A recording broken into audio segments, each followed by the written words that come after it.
Minimum 10+2 అంటే ITI, inter, diploma కానీ degree, BTech, pharmacy ఏ హయ్యర్ స్టడీస్ చేసిన వాళ్ళకైనా మన సొంత రాష్ట్రంలోనే ఉన్న ఫుడ్ డిపార్ట్మెంట్లో జూనియర్ అసిస్టెంట్గా పనిచేసే ఉద్యోగాల కోసం రిక్రూట్ అయితే చేస్తున్నారు.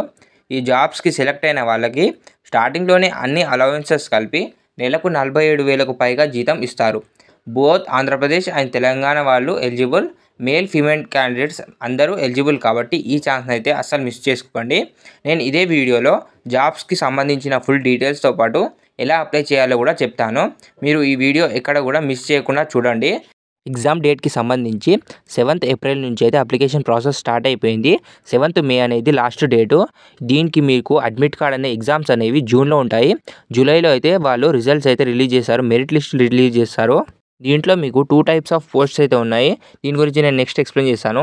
ఇక్కడ లెవెల్ 2 ఉన్న పోస్ట్లో అయితే బేసిక్ శాలరీ 19,000తో పాటు మిగతా అలవెన్సెస్ కలిపి 36,000 అయితే శాలరీ.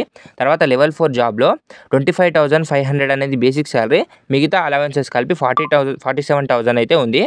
దీంట్లో ఒక దాంట్లో అయితే 28 ఇయర్స్ ఏజ్ లిమిట్, ఇంకో దాంట్లో అయితే 27 ఇయర్స్ ఏజ్ లిమిట్. దీంట్లో మీకు బెనిఫిట్స్ అయితే చాలా ఉంటాయి.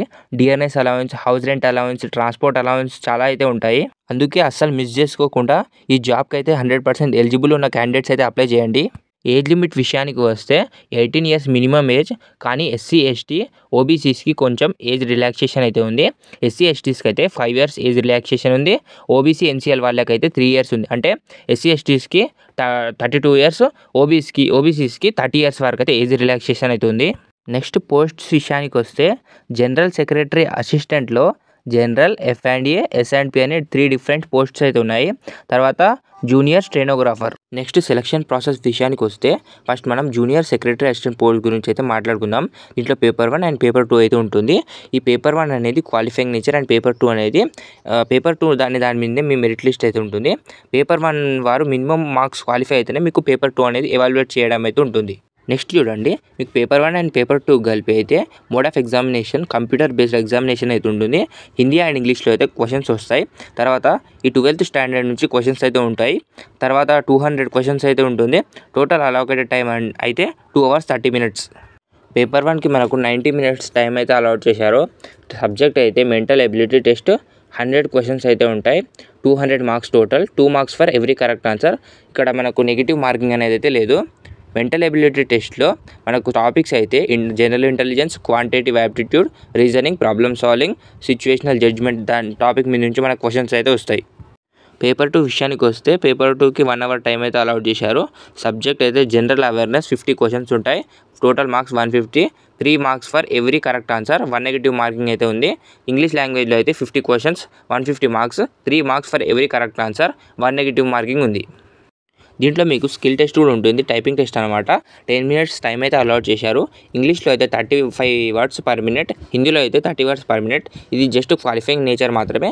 మీ యొక్క సెలక్షన్ అయితే సెకండ్ పేపర్ని బట్టి జరుగుతుంది. ప్రిపరేషన్ ఆఫ్ మెరిట్ లిస్ట్ అయితే పేపర్ 1, పేపర్ 2 ఉంటుందని చెప్పాను కదా. ఇక్కడ పేపర్ 1 క్వాలిఫై అయిన వాళ్ళకే పేపర్ 2 అయితే ఎవాల్యుయేట్ చేశారు. ఈ ప్రొఫెషన్సీ కంప్యూటర్ స్కిల్ టెస్ట్ అయితే క్వాలిఫైయింగ్ నేచర్ మాత్రమే. మీ యొక్క మెరిట్ లిస్ట్ అనేది పేపర్ 2 బేస్డ్గానే ఉంటుంది. Next junior stenographer. దీనికి పేపర్ 1 మాత్రమే ఉంటుంది. ఆ పేపర్ 1 బేస్ చేసుకునే మీ సెలక్షన్ అయితే ఉంటుంది. ఇక్కడ మనం ప్యాటర్న్ చూసుకున్నట్లయితే mode of examination computer based exam, తర్వాత మీడియం ఆఫ్ క్వశ్చన్స్ హిందీ, ఇంగ్లీష్లో ఉంటాయి. 12th స్టాండర్డ్ నుంచే క్వశ్చన్స్ అయితే వస్తాయి. 200 క్వశ్చన్స్ అయితే ఉంటాయి. ఆ తర్వాత 2 hours 40 minutes అయితే టైం అలాట్ చేశారు. ఇక్కడ సబ్జెక్ట్స్ విషయానికి వస్తే జనరల్ ఇంటెలిజెన్స్ అండ్ రీజనింగ్కి 50 క్వశ్చన్స్, 50 మార్క్స్, 0.25 నెగిటివ్ మార్కింగ్ అయితే ఉంది. జనరల్ అవేర్నెస్కి కూడా సేమ్. ఇక్కడ ఇంగ్లీష్ లాంగ్వేజ్కి అయితే 100 మార్క్స్, 100 క్వశ్చన్స్, 0.25 నెగిటివ్ మార్కింగ్ ఉంది. Proficiency test in stenography. Languages అయితే హిందీ, ఇంగ్లీష్ ఉన్నాయి. మీకు కావాల్సిన లాంగ్వేజ్ సెలెక్ట్ చేసుకోవచ్చు. ఇది క్వాలిఫైయింగ్ నేచర్ మాత్రమే. దీని బేస్ మీద మీ సెలక్షన్ ప్రాసెస్ అయితే జరగదు. అప్లికేషన్ ఫీ విషయానికి వస్తే SC, ST, PWBD, women, ex service మ్యాన్స్కి అయితే అప్లికేషన్ ఫీ అయితే లేదు. మిగతా వాళ్ళకైతే 500 అప్లికేషన్ ఫీ పే చేయాల్సి వస్తుంది.